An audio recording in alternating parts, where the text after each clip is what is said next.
कुछ लोगों ने बाबा साहब भीमराव अंबेडकर के नाम पे राजनीति तो की, लेकिन बाबा साहब भीमराव अंबेडकर के नाम पर राजनीति करने वाले लोगों ने जब भी दलितों और गरीबों की बात होती थी, उन पर अत्याचार होते थे, मौन साध लेते थे।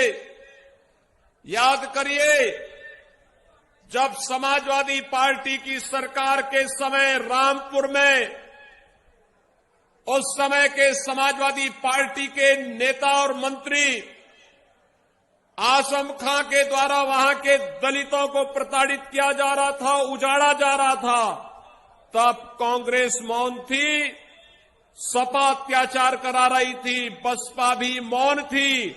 तब केवल और केवल भारतीय जनता पार्टी आंदोलन कर रही थी, क्योंकि वहां पर गरीबों और दलितों को उजाड़ करके उस समय सत्ताधारी दल का एक मंत्री सत्ता के संरक्षण में अराजकता पैदा कर रहा था, लेकिन ये हमें स्वीकार्य नहीं था। उस अत्याचार के खिलाफ हम लड़ रहे थे।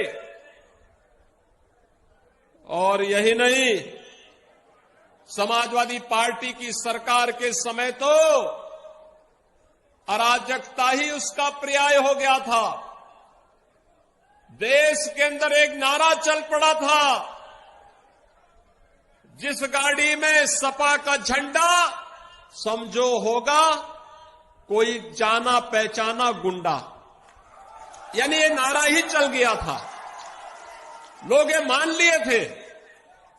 लेकिन इस गुंडागिर्दी की कमर तोड़ने का कार्य अगर किसी ने किया है तो हमारी सरकार ने प्रदेश के अंदर 2017 के बाद आने के बाद किया।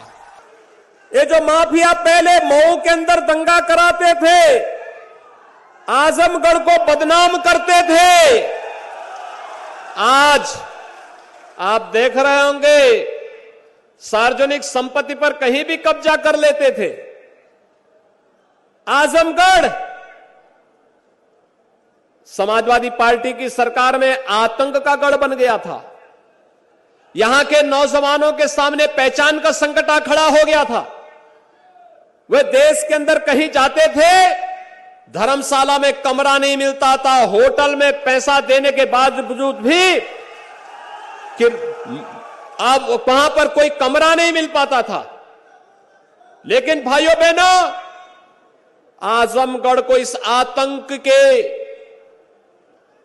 कलंक से मुक्त करने का कार्य भारतीय जनता पार्टी की सरकार ने किया है। क्योंकि ये लोग सत्ता में आकर के जिस प्रकार की तबाही मचाए थे, गरीबों की जमीनों पर, दलितों की जमीनों पर, व्यापारियों के प्रतिष्ठानों पर कब्जा करके जिस प्रकार की अराजकता इन्होंने पैदा की थी, ये किसी से छुपा हुआ नहीं।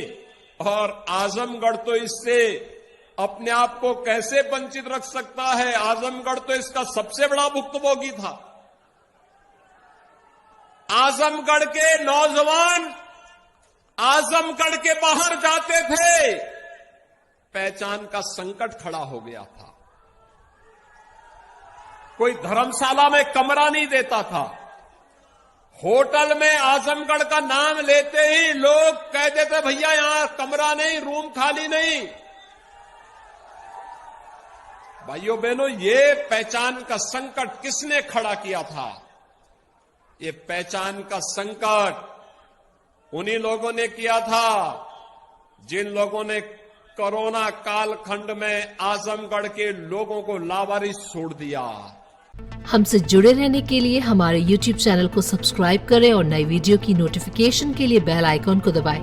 अगर आप ये वीडियो Facebook पर देख रहे हैं तो लाइक जरूर करें और ज्यादा से ज्यादा शेयर करें। धन्यवाद।